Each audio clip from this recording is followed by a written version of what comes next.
Hey everybody, it's me, Nelanie, also known as Nell, and this is Getting Personnel with Christ. I'm starting a new series, which I started on my Instagram and Facebook, a series called How I Found My Husband. During that time, I was feeling that ache again, the one where you wonder when and how you'll ever meet your future husband. So I got onto ChatGPT and wrote, "Can you write me a story of how I find him?" And it did. But then I thought, what if I wrote my own? So I did. It's not a true story yet, but if God let me write my love story, I'd want it to happen like this, with a lot of prayer, a little bit of humor, and a handkerchief that says JC. Somewhere between adoration, tears, and real talk with Jesus, I remembered, He sees me. He's writing this story with me. So no, I don't know how I'll find him or how he'll find me, but I know who is guiding me there. Join me right now for my fictional story of how I found my husband.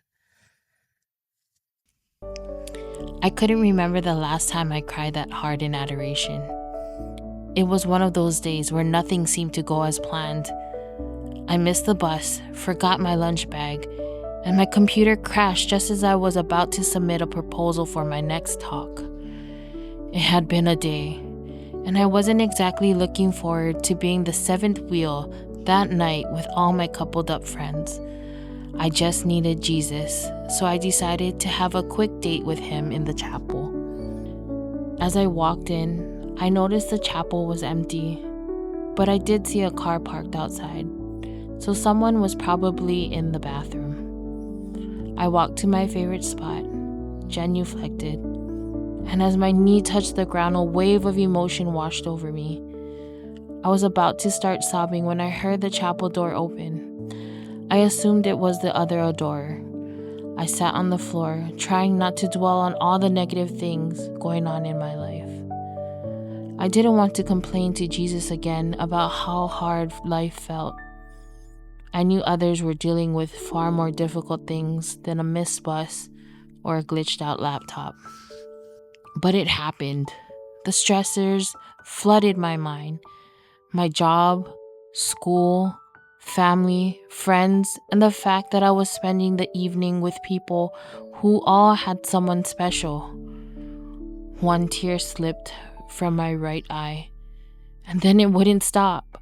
It felt like God was preparing to flood the earth again, and everyone was supposed to pair up, but I had no one. The quiet tear turned into a full-on hyperventilating sob fest. What felt like hours of crying was really just a couple of minutes. I suddenly felt a gentle hand on my shoulder and heard a comforting whisper. He sees you. A handkerchief was placed in my hand, and the voice added, I needed it the other day, but I think you need it more than I do right now.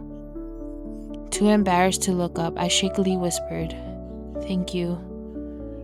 Then I heard footsteps, and the door slowly opened and closed behind them. I wiped my tears with the handkerchief as I poured my heart out to Jesus. Why am I 38 years old and still haven't been on a date? Why has no one ever said, I think I like you?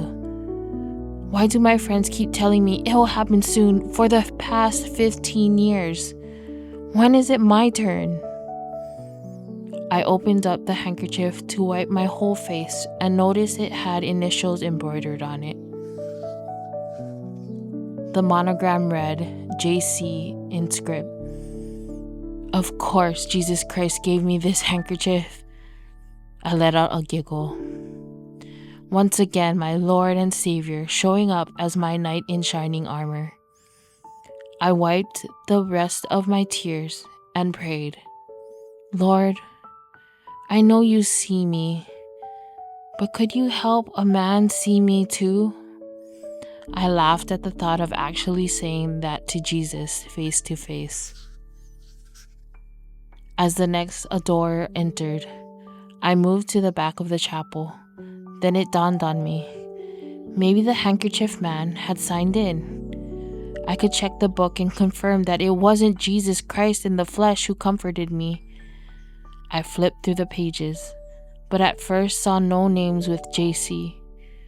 A little disappointed, I realized I was on the wrong page. I turned it, and there it was. JC, Joseph Castillo. To be continued.